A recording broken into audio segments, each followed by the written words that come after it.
นี่จะที่จำเพิ่นก็เริ่มใกล้เลี้ยวนะนี่ตรงของคนลุงโทมานี่มองกลางนี่ก็จะมียางที่รถได้ไหมมองกลางนี่เพื่อว่าเวลาวางเพลิงกับไฟสีบงดได้ไม่ดิบได้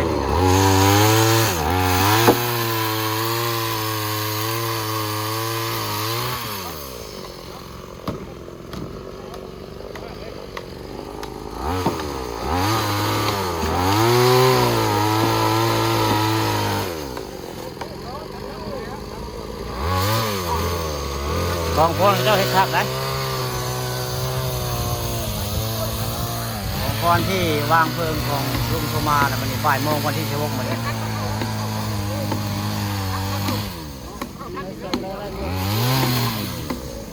งานขาวดำเพิ่มมันนี่ก็พร้อมเพียงข้างหน้าพี่น้องมันงานขาวดำของลุงโทมาอายุ63 ปีแล้ววันบ้านโคกศาสตร์มันนี่เพิ่นประสบอุบัติเหตุอยู่นครพนม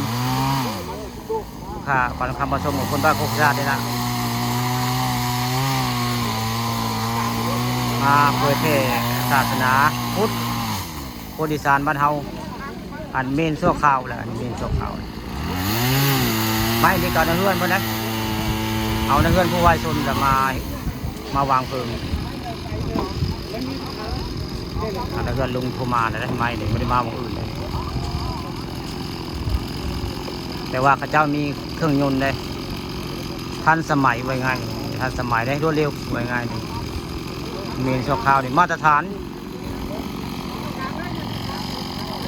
ไม่ต้องห่วงว่าย่ำบ่ใหม่มีทั้งไม้ตอนนั้นเป็นไม้เสาเฮือนบ่มานำมันสงสัยจะเป็นไม้เสาเฮือนแล้วนะมีประมาณมานำ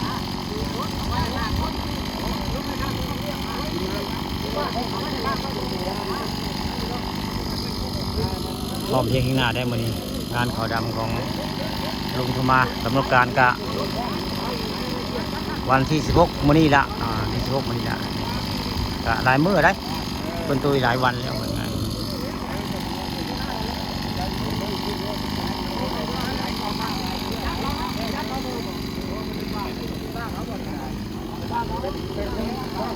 ขาดไปได้ก็คือยางในรถได้มาไว้วางกลางของกองโคน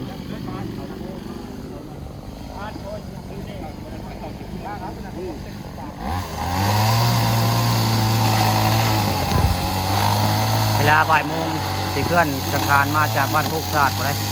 แต่บุคคาก็เดี๋ยวภาพมาจากโคกศาสตร์ตอนให้มาให้เบิ่งมาชมได้ตอนนี้เอาภาพเพื่อนกำลังประดับประดาแต่งเมนเจ้าข่าวป่าซ่าบ้านคำข่าวตำบลตาลอำเภอตะงอยมื้อนี้เป็นมื้อสุดท้ายของลุงโทมาได้มื้อนี้สังคารเพื่อสิมาเวลาบ่ายโมงพี่น้องมื้อนี้วันที่16งานขาวดำลุงโทมาแล้ว